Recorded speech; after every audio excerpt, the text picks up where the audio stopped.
capítulo 2, versículos del 11 al 21. Gálatas capítulo 2, versículos del 11 al 21. Para todos, para quienes no lo tengan, ahí está proyectado en la pantalla. Y para quienes lo tengan, pues vamos a dar lectura.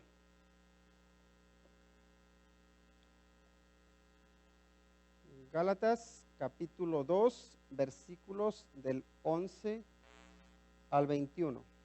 Vamos a dar lectura a la palabra de Dios. Dice lo siguiente: pero cuando Pedro vino a Antioquía, le resistí cara a cara, porque era de condenar, pues antes que viniesen algunos de parte de Jacobo, comía con los gentiles, pero después que vinieron, se retraía y se apartaba, porque tenía miedo de los de la circuncisión. Y en su simulación participaban también los otros judíos, de tal manera que aún Bernabé fue también arrastrado por la hipocresía de ellos. Pero cuando vi que no andaban rectamente conforme a la verdad del evangelio, dije a Pedro delante de todos: si tú, siendo judío, vives como los gentiles y no como judío, ¿por qué obligas a los gentiles a judaizar? Nosotros, judíos de nacimiento y no pecadores de entre los gentiles, sabiendo que el hombre no es justificado por las obras de la ley, sino por la fe de Jesucristo, nosotros también hemos creído en Jesucristo para ser justificados por la fe de Cristo y no por las obras de la ley, por cuanto por las obras de la ley nadie será justificado. Y si buscando ser justificados en Cristo, también nosotros somos hallados pecadores, ¿es por eso Cristo ministro de pecado? En ninguna manera. Porque si las cosas que destruí, las mismas vuelvo a edificar, transgresor me hago. Porque yo por la ley soy muerto para la ley, a fin de vivir para Dios. Con Cristo estoy juntamente crucificado, y ya no vivo yo, mas vive Cristo en mí. Y lo que ahora vivo en la carne, lo vivo en la fe del Hijo de Dios, el cual me amó y se entregó a sí mismo por mí. No desecho la gracia de Dios, pues si por la ley fuese la justicia, entonces por demás murió Cristo. Vamos a orar. Nuestro buen Dios, al abrir tu santa palabra, lo hacemos con reverencia, lo hacemos con respeto, porque entendemos que es tuya y que es digna de ser tomado en cuenta. Te rogamos, Señor, porque nos des sabiduría, que nos des discernimiento y que nos des tu Santo Espíritu para que nos guíe por toda verdad, que Él sea nuestro Maestro. Padre, por favor, manifiéstate en cada uno de nosotros. Señor, abre nuestros ojos, especialmente esos ojos espirituales, para que podamos verte, para que podamos entenderte, para que podamos conocerte de una manera más profunda. Nos ponemos en tus manos y te pedimos de tu bendición en el nombre de Cristo Jesús. Amén. Bueno, como ya les adelantaba hace unos momentos, el tema que vamos a tratar tiene que ver con la hipocresía. Y la hipocresía es algo de lo cual debemos cuidarnos. Por eso el título: cuidado con la hipocresía. Y tendríamos que primero preguntarnos qué significa la palabra hipocresía. Porque parece que todos entendemos lo que es. Y bueno, la hipocresía viene ahí en el idioma griego, está formada de dos palabras que tiene que ver como poner bajo juicio, y uno dice como que no tiene mucho sentido esto, pero en realidad esta palabra para lo que se empleaba era para hablar de las personas que participaban en obras de teatro. Cuando alguien estaba o tomaba un papel en una obra de teatro, se le decía: ese es un hipócrita. En realidad le estaba diciendo, era un actor. ¿Y qué es lo que hace un actor? Un actor lo que hace es tomar un papel en el que representa a un personaje que es ficticio, que no es él. Y también lo que utilizaban eran máscaras, ¿no? Entonces se solían poner máscaras, incluso hoy se ponen máscaras, algunos hasta las necesitamos, pero algunos se las ponen eh, para, para juegos o lo que sea. Entonces muchos de los actores se ponían máscaras y lo que estaban diciendo, en realidad lo que estoy haciendo no soy yo, pero estoy representando un papel que no me corresponde. Y de ahí viene la palabra hipocresía. Tiene que ver con actuar y la idea es esconder quién eres, esconder lo que somos. Y uno se pregunta, ¿es que yo quiero esconder lo que soy?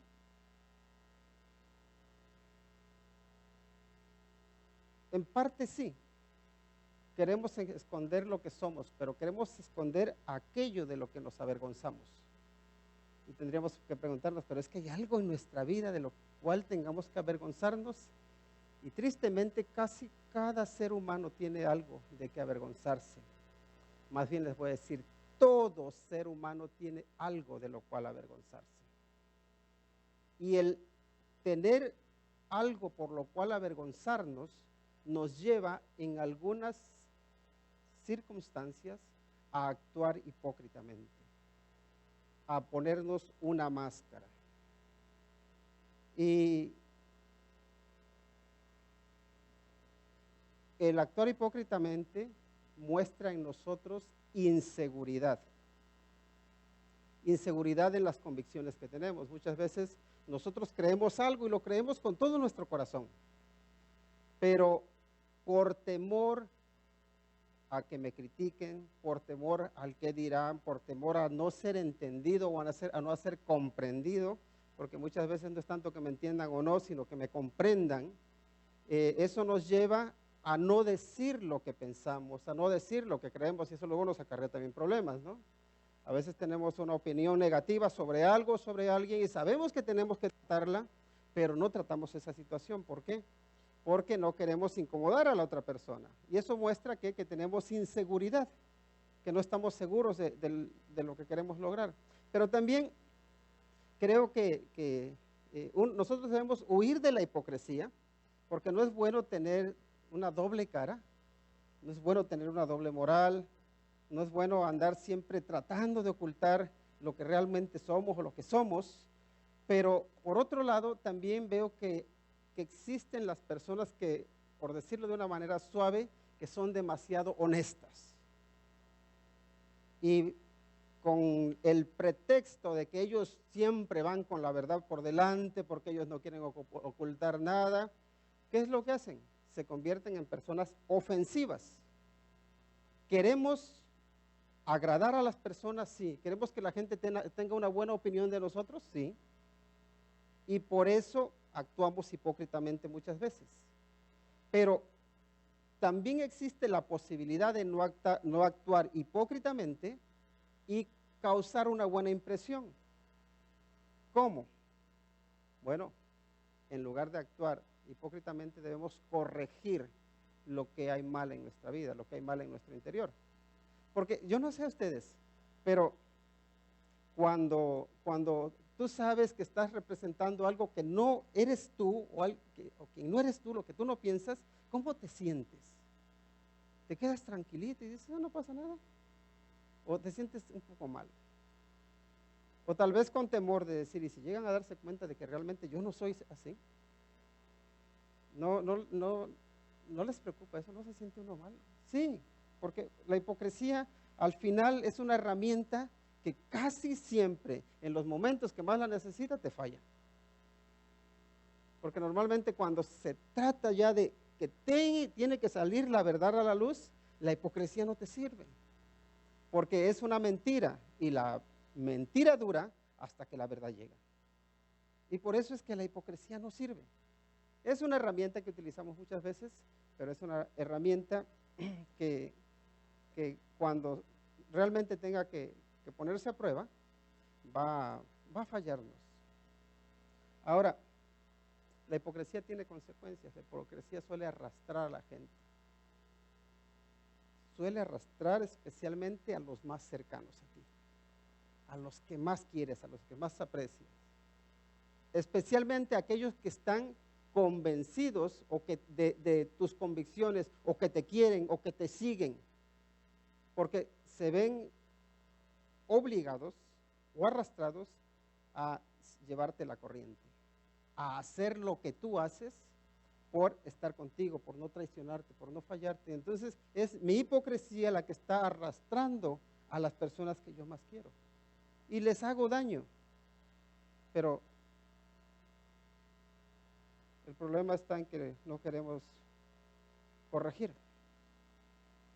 Así que en lugar de la hipocresía, lo que debemos hacer es buscar ser veraces. La veracidad, la verdad, eso es algo que a nosotros nos da libertad, que nos da tranquilidad. Y la verdad es aquello que se ajusta con la realidad, ¿no? La verdad es aquello que refleja lo que somos, quiénes somos. Y la verdad, creo que dicha y vivida con prudencia, edifica, fortalece, libera, tranquiliza.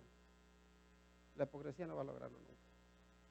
Bueno, por esas razones y por algunas más, les puedo decir, cuidado con la hipocresía. Cuidemos que nuestra vida no sea una vida llevada por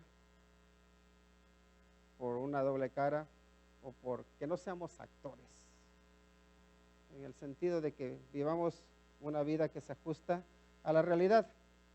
Ahora, si algo nos sirve de consuelo, es que de las personas podemos decir que consideramos más santas dentro de la iglesia o dentro del cristianismo, también ellos cayeron en el problema de la hipocresía.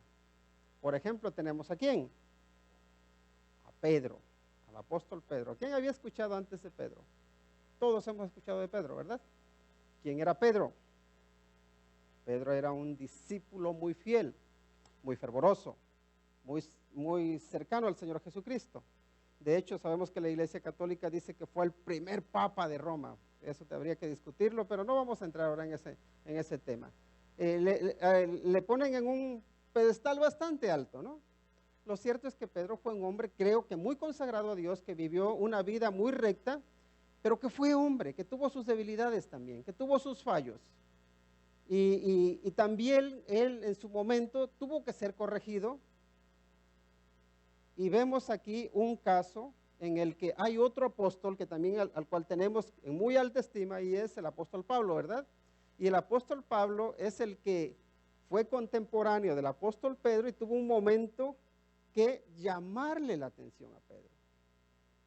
Tuvo que enfrentarle, igual que así entre nosotros nos tenemos que llamar la atención, nos tenemos que corregir los unos a los otros, pues es lo mismo que estaba sucediendo con Pedro y con Pablo. Entonces, si le sirve de consuelo, Pedro también cayó en esto, pero no nos consuela, ¿verdad?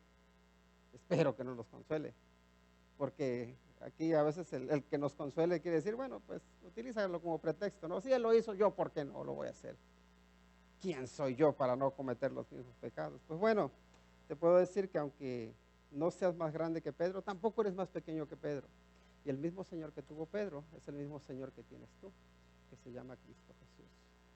Y creo que Él puede ayudarnos, porque Él es la verdad, porque Él es quien da libertad.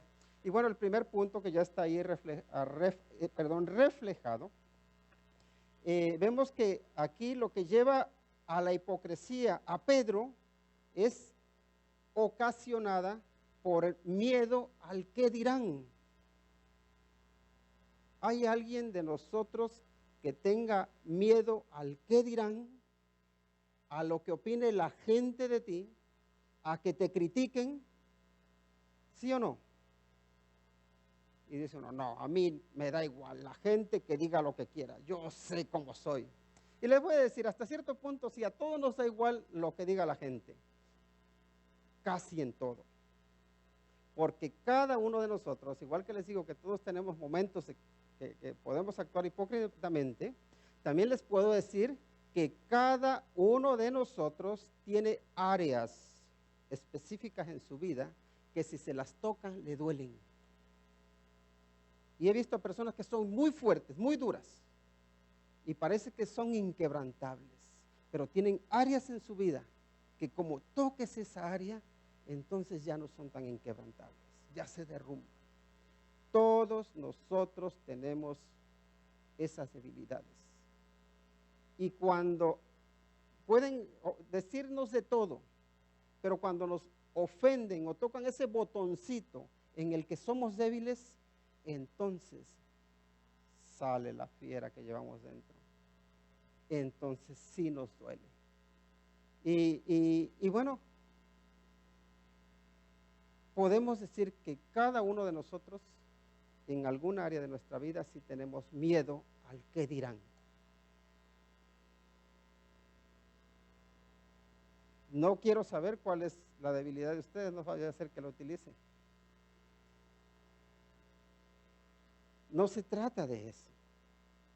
No se trata de que cada uno ande diciendo, bueno, y ya es a él que le ofenderá, a él que le ofenderá. No, no se trata de eso. Se trata de reconocernos a nosotros mismos, reconocer nuestras debilidades y entonces decir, sí, yo puedo tener el mismo problema que enfrentó Pedro. Miren lo que nos dice. Pero cuando Pedro vino a Antioquía, le resistí cara a cara, porque era de condenar, pues antes que viniesen algunos de parte de Jacobo, comía con los gentiles. Pero después que vinieron, se retraía y se apartaba, porque tenía miedo de los de la circuncisión. ¿Qué es lo que tenemos aquí? Pues tenemos a Pedro, que Pedro era un judío, ¿verdad? Un judío temeroso y respetuoso de la ley. Él era un hombre, podemos decir, intachable. Hay ese momento en el que él tiene la visión, que le baja un lienzo lleno de reptiles y animales que él decía que eran inmundos, y le dice esa voz que viene del cielo, Pedro, mata y come.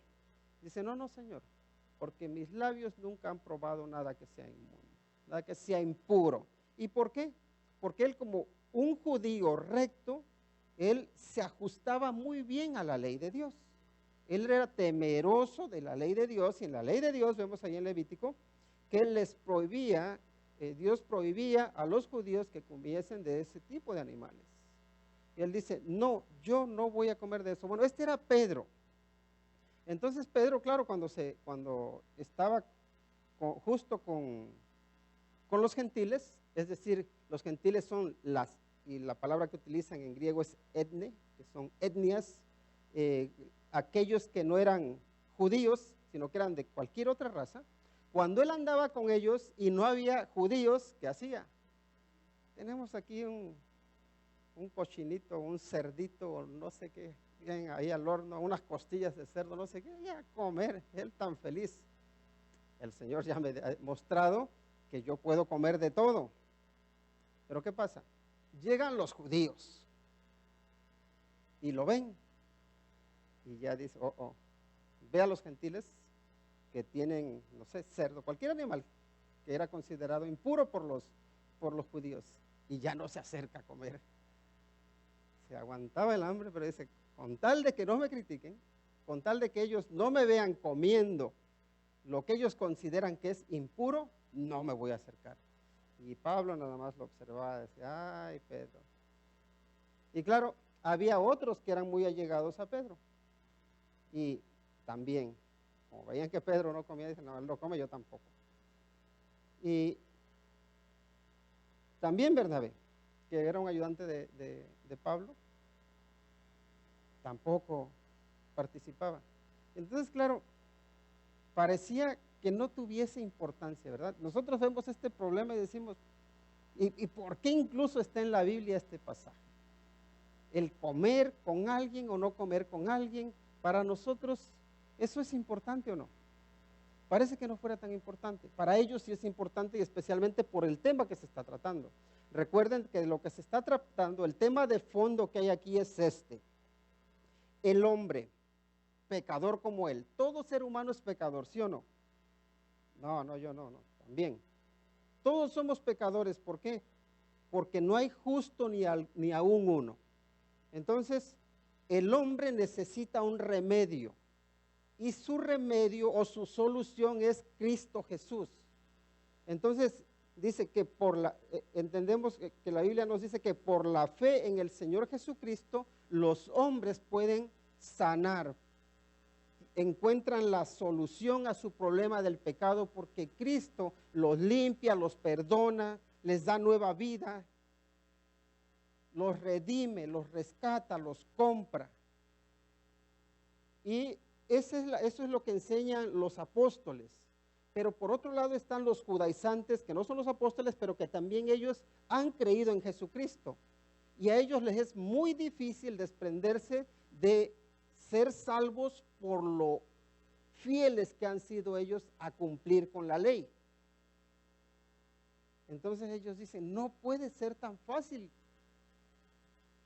Para que alguien pueda ser salvo, necesita sí creer en el Señor Jesucristo, por eso fue a la cruz, por eso murió por los pecados, pero también hay que cumplir con la ley. Entonces, ¿entendemos cuál era la situación de los judíos? Por supuesto. Yo no sé ustedes, pero para cambiar uno de convicciones o de principios es muy duro. De tradiciones, voy a decir, de costumbres. Si tú, y miren, les soy sincero, para no criticar a nadie, les hablo de mí. Yo crecí y desde pequeño, aprendí que cuantas más veces fueses a la misa, cuantos más rosarios dijeses o rezases, más facilidad tenías para entrar al cielo. Y claro, dijo, pues sí, yo puedo rezar uno todos los días, puedo hacer esto y lo otro. Y claro, entonces para mí, desde pequeño aprendí que siendo bueno, podía salvarme.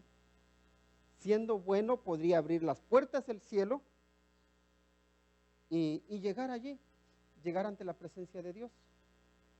Y luego, estudiando la Biblia, me encuentro con que para ser salvo, no importa qué tan bueno seas, aunque incluso entregues tu vida, no puedes salvarte a ti mismo, que necesitas depositar tu fe en Cristo Jesús. Entonces, claro, digo, sí, yo creo en el Señor Jesús, yo desde pequeño he creído, pero el sentirme imposibilitado para alcanzar la salvación, para ganármela, fue la lucha que tuve. ¿Por qué? Porque la Biblia nos dice que el justo vive por la fe, el justo no vive por lo que hace. Y eso, hasta que no se hace parte de tu vida, es una lucha, porque a todos nosotros nos gusta el ganarnos las cosas. Y creo que está bien en cuanto a trabajo, que no andemos nada más esperando a que nos regalen las cosas, sino que es bueno trabajar, uno ganarse su sustento y todo eso, pero en la fe, nada de lo que tú puedas hacer te puede hacer merecedor de la salvación, porque la salvación es un regalo que Dios hace en Cristo Jesús y tú lo recibes, tú lo aceptas por la fe y punto. Entonces dice uno, entonces que ya no tengo que hacer cosas buenas, sí, pero como no porque quieras comprarte el favor de Dios, sino por gratitud a Dios, por lo que Él ha hecho por ti, porque Él te rescata, porque Él envía a su Hijo Jesucristo a morir por tus pecados. Entonces ya no eres salvo por lo bueno que eres, sino porque Él es bueno y su bondad, su justicia es puesta en tu vida. De manera que cuando Dios te ve justificado porque Cristo es justo, no porque tú seas justo, porque justo no hay ni aún uno. Entonces eso para los judíos les cuesta. Ellos dicen, no, eso no puede ser así. Y por eso va Pablo para Antioquía, en todos sus viajes misioneros, y ellos van detrás, atacando todas sus enseñanzas. Aquí en Galacia, sabemos que de hecho los gálatas eran celtas, que también estaban relacionados con los irlandeses, incluso con los gallegos de Galicia. Vemos que estos hombres al principio creyeron en que sí necesitaban solamente la fe en Jesucristo, pero después cuando vienen los judaizantes dicen, no, ellos llevan razón. Y por eso Pablo está ahora diciendo, pero ¿cómo puede ser? Y más adelante veremos cómo dice, pero ¿cómo puede ser que ustedes están, después de haber entendido, de haber creído, de haber nacido de nuevo, que quieran volverse atrás? Así que por eso es importante lo que está sucediendo aquí. Así que Pablo aquí lo que está haciendo es mencionarle a los Gálatas el conflicto que tuvo con el mismo Pedro, porque incluso Pedro, con todo y haber sido el apóstol del Señor Jesucristo, uno de los 12 apóstoles que anduvo con él, que lo vio ir a la cruz, que lo vio resucitado, Pedro también tiene ese problema. Y por eso es importante esto. Entonces dice, y lo que hace Pablo es confrontar a Pedro, y como lo hace cara a cara, dice, le resistí cara a cara. En otras palabras está diciendo, no tuve miedo de lo que Pedro me respondiera. No tuve miedo a enfrentar cara a cara con la verdad al apóstol que muchos, podemos decir, es al que ven como al más grande de los apóstoles. ¿Por qué? Porque era de condenar su conducta, porque andaba comportándose hipócritamente, porque actuaba como con dos caras. ¿Cuál es la mejor forma en que nosotros podemos tratar con la hipocresía? Les voy a decir lo que hacemos. Es que normalmente se lo contamos a quien más confianza tenemos, a nuestro compañero o compañera de chismes. Porque cada uno sabemos quiénes son nuestros compañeros, ¿verdad? Aquellos que te van a dar la razón, la lleves o no. Entonces, cuando tú ves un caso de hipocresía o un caso en el que algo se tiene que solucionar, ¿qué hacemos? Pues empezamos aquí a contárselo a otros y a veces se lo contamos a 5 o a 6, pero no se lo decimos a la persona que debemos decírselo. Y aquí Pablo nos da ese ejemplo diciendo, no, yo fui y hablé con él cara a cara. Porque de esa manera es como se tienen que solucionar las cosas y no necesariamente llegar ofendiendo. Y eso es algo que debemos tener mucho cuidado. Que cuando vamos a confrontar a alguien, que lo hagamos con una actitud, y Pablo luego también lo dirá en Gálatas, hay que enfrentarlo con espíritu de mansedumbre, considerándote a ti mismo, porque tú también te podrías encontrar en la misma posición de la otra persona. Y ahí es donde hace falta esa actitud de decir, no estoy aquí como alguien que está por encima de ti. Estoy aquí como alguien que se preocupa por ti. Y hoy sé que necesitas que alguien te levante de donde has caído. Pero yo podría ser el que está en ese lugar mañana. Entonces, resístelo cara a cara. Hay que hablar las cosas. ¿Es fácil? No. No es fácil. ¿Es posible? Sí es posible. Pero pídanle a Dios que les dé gracia. Ahora, hay que tener en cuenta también que la hipocresía arrastra a otros. Y ahí es donde vemos en el versículo 13, dice, y en su simulación participaban también los otros judíos, de tal manera que aún Bernabé fue también arrastrado por la hipocresía de ellos. Y bueno, ya estuve mencionando un poco cómo normalmente quienes vamos a arrastrar en nuestra hipocresía va a ser a quien, a los que más queremos, a los que están más cerca de nosotros, y tengamos cuidado de ello, ¿no? También tengamos cuidado de asociarnos con las personas que su forma de ser es justificar lo injustificable, que es darte una palmadita en la espalda, lleves o no lleves razón, estés bien o estés mal, que nunca te va a decir estás mal, sino que en todo te va a decir, oye, vas bien. Y aquí los compañeros de Pedro, ¿ellos qué hacían? Ellos sabían de lo que estaba haciendo Pedro, lo sabían, pero en lugar de ellos, que también eran conocedores de la palabra de Dios, en lugar de decirle, oye Pedro, que estamos haciéndolo mal. ¿Qué hacen? Si Pedro se hacía a un ladito, pues yo también me voy con Pedrito. Incluso Bernabé, que era un hombre maduro, un hombre que tenía buen testimonio, también fue arrastrado. Y fíjense la palabra que utiliza, la palabra arrastrar. Porque hay veces que las personas no quieren participar contigo, pero no tienen el valor o no tienen la entereza o la firmeza o la valentía de decir, no, yo no voy a participar con ellos, y se dejan arrastrar, se dejan llevar. ¿No hemos sido así nosotros? ¿Qué es lo que pasa? Por ejemplo, con los jóvenes cuando empiezan a probar drogas. ¿Qué es lo que suele suceder con ellos? Están con varios amigos, los amigos empiezan ahí, que va una caladita, que sí, no sé si es un porro, si es marihuana, lo que sea. Empiezan ahí con un poquito, ¿no? Y ellos saben bien que ese no es el camino, que no deben participar, pero no tienen el valor suficiente para decir no, para decir yo no voy a participar en ello. Y porque están con los demás amigos y porque quieren ser igual de wise, quieren ser igual de cools, ¿qué es lo que hacen? Participan con ellos. Dicen, total, no me va a hacer daño. Y son arrastrados. ¿Por qué son arrastrados? Porque no tienen principios. Y si tienen principios, no tienen la personalidad para mantener sus principios. Y la pregunta es para ustedes, chicos y chicas. Tú eres una de las personas que sabes decir no, marcar tu línea y decir yo no voy a pasar de esta línea, o eres de porque lo hacen mis amigos, yo también lo voy a hacer.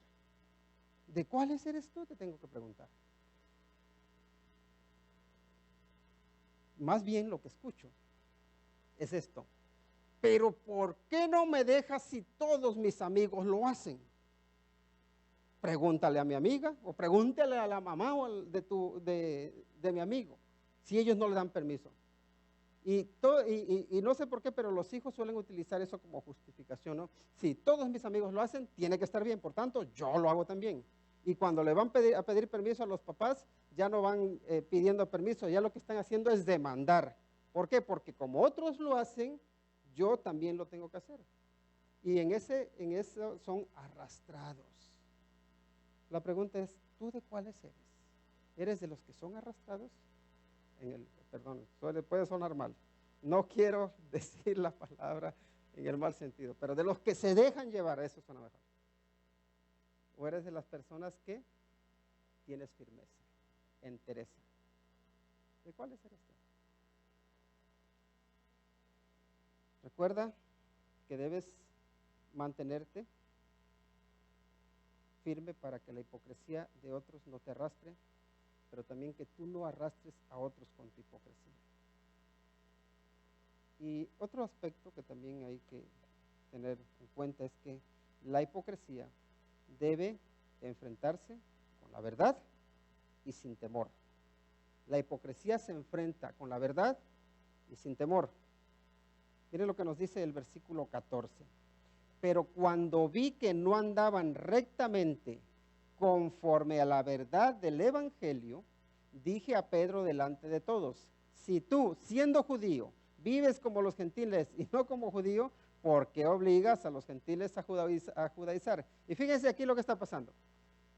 Pedro está, podemos decir que entre medio de dos grupos. Están los gentiles, con los que él se juntaba y no tenía ningún problema. Lo que ellos bebían, él lo bebía.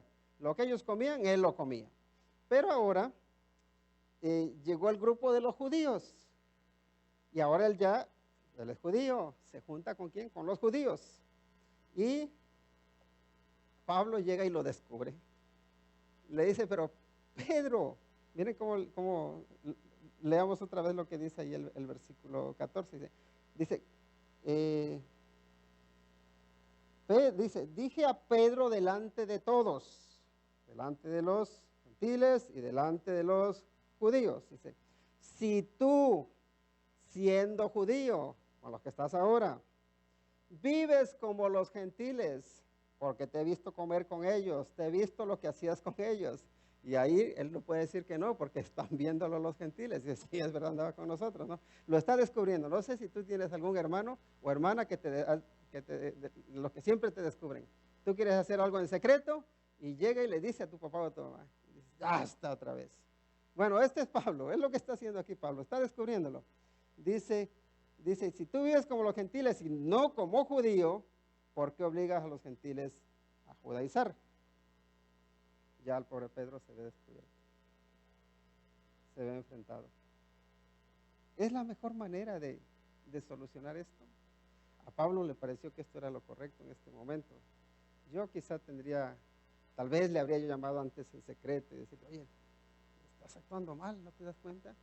Porque ya veo, también sé que hay algunos que son muy sentidos, ¿no? Como les digas algo en público, ya, me estás avergonzando delante de mis amigos. Me estás avergonzando delante de mis amigas. Yo tengo mis derechos. Yo no sé, hay tantas razones por las que uno utiliza para no aceptar sus fallos, pero quizá sí, habría sido lo mejor que lo hubiese llamado. Él juzgó o consideró que en este caso, para que Pedro no tuviera escapatoria y que no pudiera decir, no, es que yo no lo hice, él dice, ahí están los gentiles, tú andabas con ellos y comías con ellos y hacías lo que ellos hacían. Ahora estás con los judíos y ahora tú ya te haces de la boca chiquita, ¿no? Como que yo no. Y así somos nosotros. Así que lo enfrenta. Y lo enfrenta teniendo en mente ¿qué? Teniendo en mente la verdad. Pero aquí nos encontramos con que no es cualquier tipo de verdad. Dice que es la verdad del Evangelio. No andaban rectamente conforme a la verdad del Evangelio. Les digo una cosa, todos nosotros tenemos nuestros valores, ¿o no? Todos nosotros sabemos lo que es verdad y lo que es mentira, ¿sí o no? Pero también nuestra sociedad nos dice que no existen verdades absolutas, que lo que existen son verdades relativas. Es decir, que lo que para ti es verdad, puede ser que para el otro no sea verdad. Y entonces nos encontramos con que ahora algunos dicen, no, para ti eso es la verdad, pues quédate con ello. Para mí eso no es verdad. Entonces tendremos que preguntarnos, ¿existen verdades absolutas o no? Entonces uno tiene que preguntarse, bueno, ¿en qué descansa tu verdad? Aquella verdad que tú defiendes, ¿en qué descansa? Y ahí es donde empezamos a tener diferencias. ¿Por qué? Porque algunos dicen, mis verdades descansan en lo que a mí me gusta. Si yo considero que esto es correcto, tiene que ser correcto porque sí. Porque a mí me gusta, porque a mí me parece bien. Lo que pasa es que saben que nuestros gustos fluctúan, cambian mucho. Y creo que es necesario buscar verdades que tengan un respaldo más firme que mis gustos. Si todo lo que yo dictamino como verdad o como mentira está basado en lo que es mi opinión, subjetiva por cierto, creo que mis bases son bastante frágiles. Y entonces aquí Pablo dice, yo no estoy diciendo que él ande en un error por lo que yo quiero, sino que creo que ellos no están actuando rectamente por la verdad que encuentro en el Evangelio. Y les digo, creo que una de las herramientas más eficaces para basar tus verdades es la Biblia, es la palabra de Dios.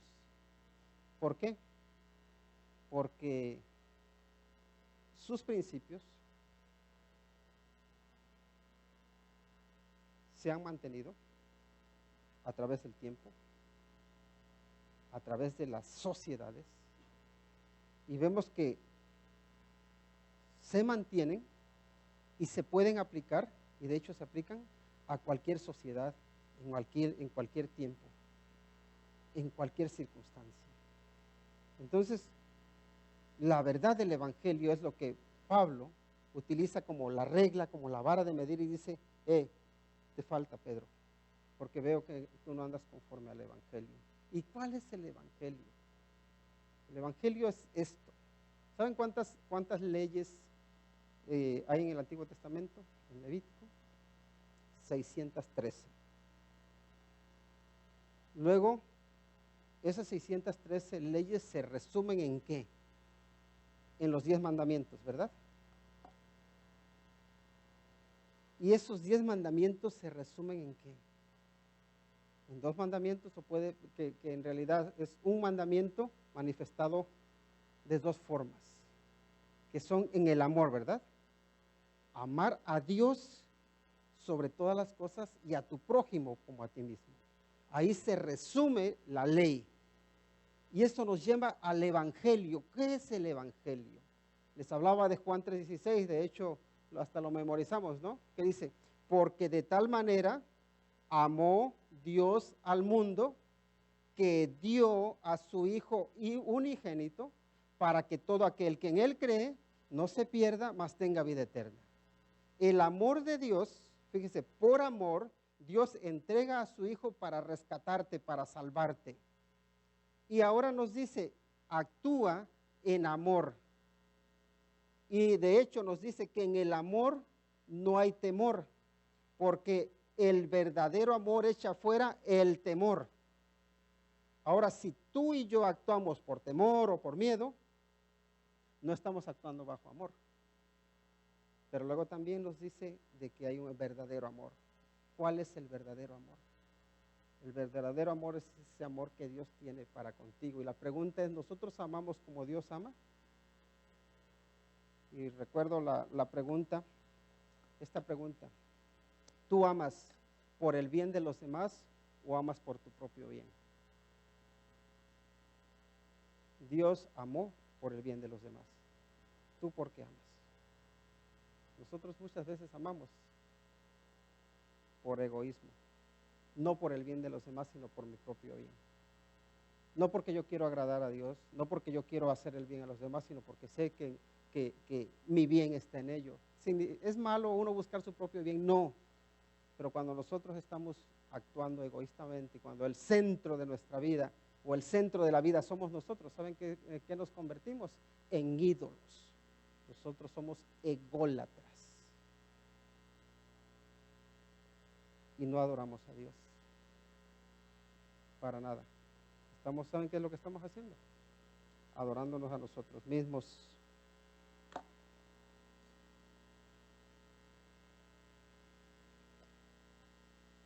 Hay que enfrentar la hipocresía. Pero ¿saben qué? Mi hipocresía. Porque siempre es fácil juzgar a los demás. Pero tu hipocresía. Había un hombre que estaba discutiendo acaloradamente con otro. Él era ateo, el otro no, decía que creer en Dios.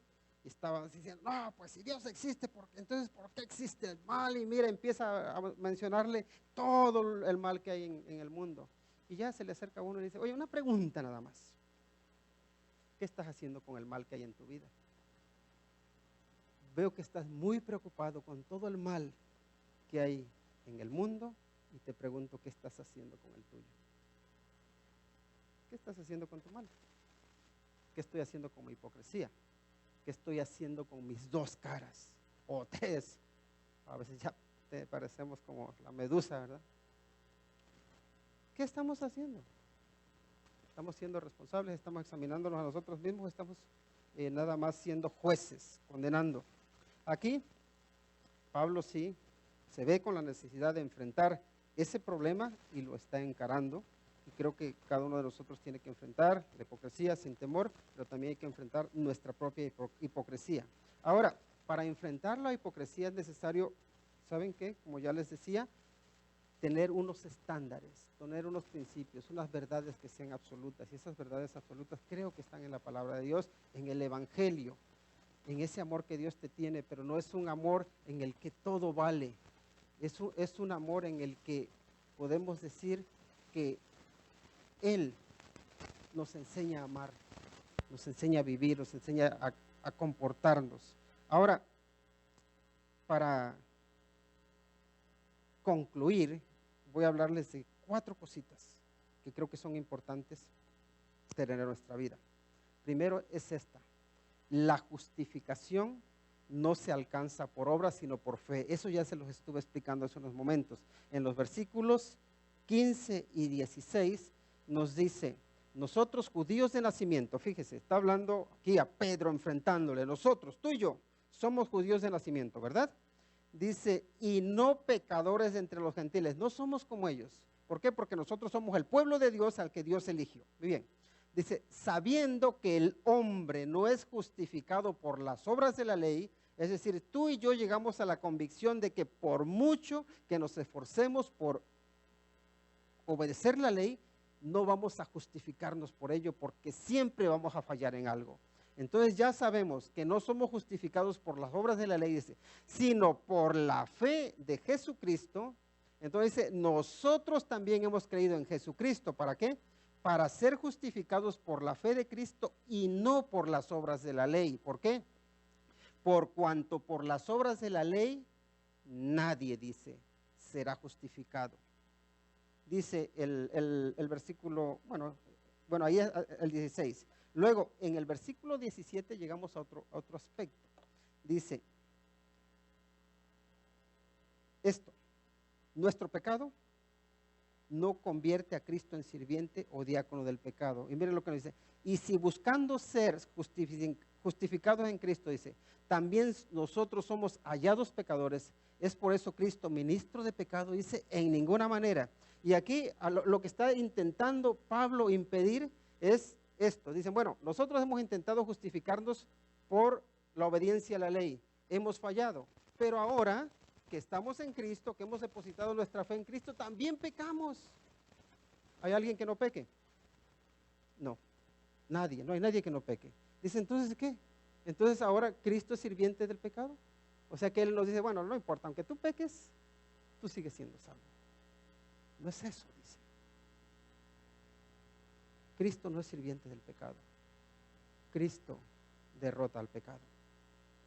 Y por eso nos dice luego Juan, si tú confiesas tu pecado, Él es fiel y justo para perdonarte de todo pecado y limpiarte de toda maldad. Es importante venir a los pies de Cristo constantemente con nuestro pecado y decirle, Señor, te he fallado, pero levántame. No es lo mismo pecar y arrepentirse que pecar y seguir ya. Y cuidado, porque tampoco debemos creer que con Dios vamos a jugar.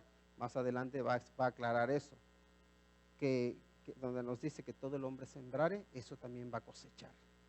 Lo que siembras, cosechas. Sí es verdad que Dios te perdona, que Dios te levanta, te limpia, pero también ahí está la ley de la siembra y la cosecha. Y por eso a veces dicen, no, pero si Dios ya me perdonó, sí te perdonó, pero hay consecuencias a tus hechos. Y es un poco lo que les está diciendo, ¿no? Cristo no es sirviente del pecado, Él se enseñorea del pecado. De hecho, te puede dar la capacidad para decir no al pecado. Ahora, seguimos adelante. En el versículo 20, nuestra posición como cristianos es crucificados con Cristo y vivos en Él. ¿Y por qué me lo han cambiado? Nuestra posición en Cristo es que somos crucificados con Cristo y vivos en Él. Miren lo que dice el versículo 20. ¿Saben? Con Cristo estoy juntamente crucificado. Y ya no vivo yo, mas vive Cristo en mí. Y lo que ahora vivo en la carne, lo vivo en la fe del Hijo de Dios, el cual me amó y se entregó a sí mismo por mí. En Cristo estás vivo, dice. Considérate crucificado con Él. Y la vida que vives es la vida de Él, su vida. Él te compra, Él te rescata. No sé si han escuchado, a veces la pregunta que uno suele hacer, ¿por qué vino el Señor Jesucristo al mundo? Para salvar a los pecadores. Eso es lo que solemos responder, ¿verdad? Pero fíjense, si nosotros nos quedamos solo en que vino para salvar a los pecadores, es como que no lo personalizamos, como que no tiene nada que ver conmigo, como que nos escondemos en el montón. Soy pecador, pero yo soy uno del montón. Pero aquí lo que Pablo está diciendo, dice, con Cristo estoy juntamente crucificado y ya no vivo yo, mas vive Cristo en mí, dice. Y lo que ahora vivo en la carne, lo vivo en la fe del Hijo de Dios, el cual me amó y se entregó a sí mismo por mí. Ahí lo que está diciendo, Cristo vino a morir por mí. Cristo se entregó por mí, porque yo, el nombre que seas, soy un pecador que merecía la muerte, que merecía condenación, pero Él toma mi lugar, se crucifica y dice, identifícate conmigo y yo a ti te salvo. Por la fe tomamos ese lugar en la cruz. Y es un poco como de esta manera. Miren, lo que pasaba con los judíos era esto, ellos conocían mucho la palabra de Dios. La conocían mucho, entendían de lo que iba, pero no la personalizaban. Era un poco como nosotros, si estudiamos la composición del agua. Entonces entendemos, el agua es esto. Y tú entiendes lo que es el agua. Pero hasta que no la bebes, no sacia tu sed. Y muchas veces decimos, Cristo vino a morir por los pecadores. Pero hasta que no dices, Cristo vino a morir por mí porque yo soy un pecador, no entiendes lo que es el perdón que Cristo da. La limpieza que Él da, la vida eterna que Él da, la vida nueva que Él da.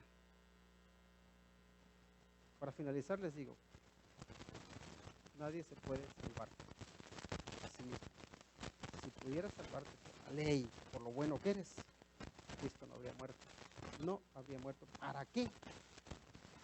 Si fuese como antes creía yo, es que si hago todo esto bien, voy a entrar al cielo. Entonces, ¿para qué habría venido el Señor Jesucristo? Que se salve Él solo. ¿Yo para qué voy a ir a la cruz? Nadie puede salvarse a sí mismo. Todos necesitamos la salvación de Cristo Jesús. Y se le recibe por la fe. Órale y pídele que te perdone, que te salve. Que la muerte que Él sufrió en la cruz sea tu muerte. Que la vida a la que Él resucitó sea tu vida. Que la limpieza del pecado sea tu limpieza. Que Él sea tu Salvador.